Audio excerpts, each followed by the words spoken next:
ลินี่แม่มะลินี่มันย่างว่าเจ็บท้องยังไม่ขอกระไดตัวนี้แหละคอยจังเศร้า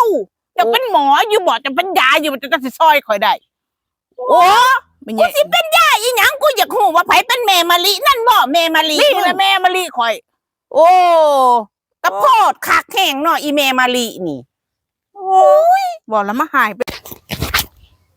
โอ้ยแต่มันเมื่อย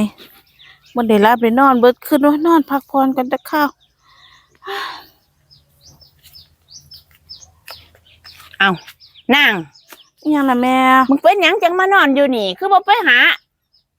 อีหยังล่ะนั่นเขาไถไว้นั่นเขาสิปลูกบอกเต่าบอกแต่มึงก็บอกไปหาขนฟูนขนหยังใส่โอ้ให้ข่อยนอนได้แม่เมื่อคืนข่อยเจ็บท้องเบิดคืนข่อยบ่ได้รับได้นอนข่อยน่ะคืนฮอดแม่มะลิหอมเมื่อคืนนั่นจ้าข่อยเอาไปไว้ใส่ข่อยคืนหาแม่มะลิอยู่เบิดคืนคืนฮอดอยู่เบิดคืนโอ้ยอีเมมาลีนั่นมันเป็นไผบัดก็อยู่เฮือนนะมึงนั่นมึงก็บ่เอิ้นหากู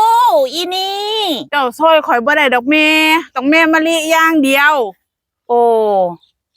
ข่อยนี่ขาดแม่มะลิบ่ได้เลยล่ะอันบุ้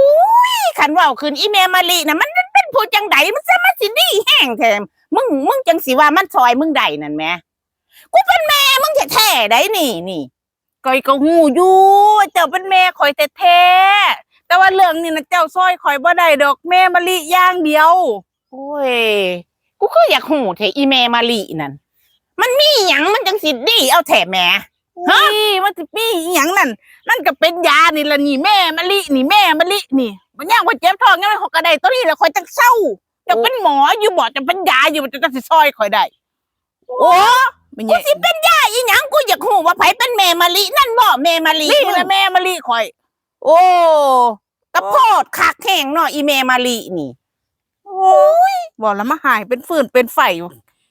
กูก็ว่ามันเป็นผู้ใดอีเมมาลีพัดแม่นอยู่ในขวดนั่นบอกออกมาซอยมึงได้จังไดล่ะแต่ยังว่ามันเป็นยาโอ้ยไปขอชินอนไปโอ้ยจะแม่งกูว่าวน้ำหยาเข่งเด้อลูกนี่เด้อจักแม่นอีหยังเจ็บท้องก็ว่าเมมาลีเพิ่นซะหนึ่งโว้ยกูละงึด